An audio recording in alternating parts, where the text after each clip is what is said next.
Hola a todos. En esta ocasión, hablaremos acerca de los sistemas operativos, y su evolución a través de los tiempos. Para ello, comenzaremos definiendo qué es un sistema operativo.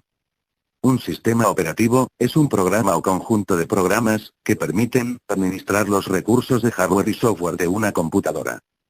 La informática tal y como se le conoce hoy día, surgió a raíz de la Segunda Guerra Mundial en la década de los 40.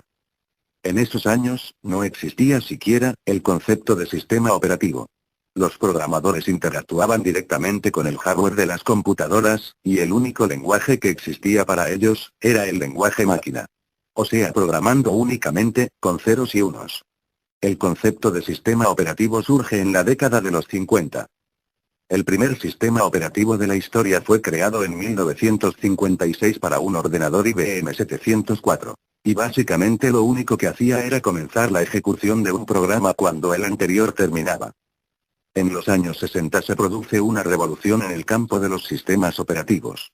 Aparecen conceptos como sistema multitarea, sistema multiusuario, sistema multiprocesadores y sistema en tiempo real. Es en esta década cuando aparece Unix, la base de la gran mayoría de los sistemas operativos que existen hoy en día. En los años 70 se produce un boom en cuestión de ordenadores personales, acercando estos al público general de manera impensable hasta entonces. Esto hizo que se multiplique el desarrollo, creándose el lenguaje de programación C, diseñado específicamente para reescribir por completo el código Unix.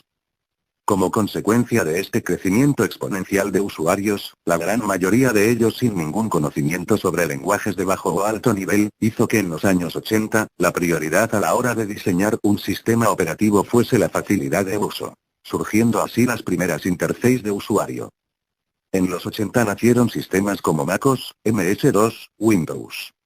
En la década de los 90, hace su aparición Linux, publicándose la primera versión del núcleo en septiembre de 1991, que posteriormente se uniría al proyecto GNU, un sistema operativo completamente libre, similar a Unix, al que le faltaba para funcionar un núcleo funcional.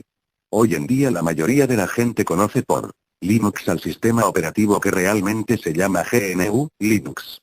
No hablaremos de Windows porque Windows ya se conoce, y no tengo mucho tiempo, así que les dejo con lo siguiente. En el principio se creó el bit y el byte. Y con ellos creó la palabra. Y había 2 bytes en la palabra y nada más existía. Y se separó el 1 del 0, y se vio que era bueno. Y se dijo que se hagan los datos. Y así pasó. Luego se dijo dejemos los datos en sus correspondientes sitios. Y se creó los disquetes, los discos duros, los discos compactos.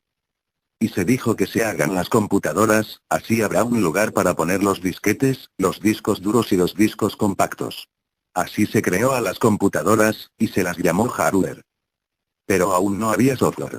Entonces se creó los programas, grandes y pequeños, y se les dijo creced y multiplicaos y llenad toda la memoria. Y se dijo crearé el programador. Y el programador creará nuevos programas y gobernará las computadoras y los programas y los datos. Y se creó al programador. Y se lo puso en el centro de datos. Y se le enseñó al programador el directorio y se le dijo puedes usar todos los volúmenes y subdirectorios, pero no uses Windows. Y también se dijo no es bueno que el programador esté solo. Cogió un hueso del cuerpo del programador y creó una criatura que miraría al programador y admiraría al programador y amaría las cosas que el programador hiciese. Y a esa criatura se la llamó usuario. Y el programador y el usuario fueron dejados en el desnudo y simple 2, y se vio que todo eso era bueno. Pero Bill era más listo que todas las otras criaturas creadas. Y Bill le dijo al usuario ¿se te dijo realmente que no ejecutaras todos los programas? Y el usuario respondió sí se nos dijo.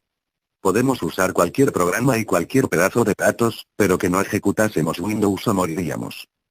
Y Bill le dijo al usuario ¿cómo puedes hablar de algo que incluso no has probado? En el momento en que ejecutes Windows serás igual a Dios. Serás capaz de crear cualquier cosa que quieras con el simple toque del ratón. Y el usuario vio que los frutos del Windows eran más bonitos y fáciles de usar. Y el usuario vio que todo conocimiento era inútil ya que Windows podía reemplazarlo. Así el usuario instaló Windows en su computadora y le dijo al programador que era bueno. Y el programador inmediatamente empezó a buscar nuevos controladores. Y entonces se le preguntó ¿qué buscas? Y el programador respondió: estoy buscando nuevos controladores, porque no puedo encontrarlos en el DOS. Y se le dijo: ¿quién te dijo que necesitabas nuevos controladores? ¿Acaso ejecutaste Windows? Y el programador dijo: fue Bill, quien nos lo dijo que lo ejecutáramos. Y entonces se le dijo a Bill: por lo que hiciste, serás odiado por todas las criaturas. Y el usuario siempre estará descontento contigo. Y siempre venderás Windows. Y se le dijo al usuario: por lo que hiciste, Windows te decepcionará y se comerá todos tus recursos. Y tendrás que usar malos programas. Y siempre permanecerás bajo la ayuda del programador. Y se le dijo al programador: por haber escuchado al usuario nunca serás feliz. Todos tus programas tendrán fallas y tendrás que corregirlos y corregirlos hasta el fin de los tiempos.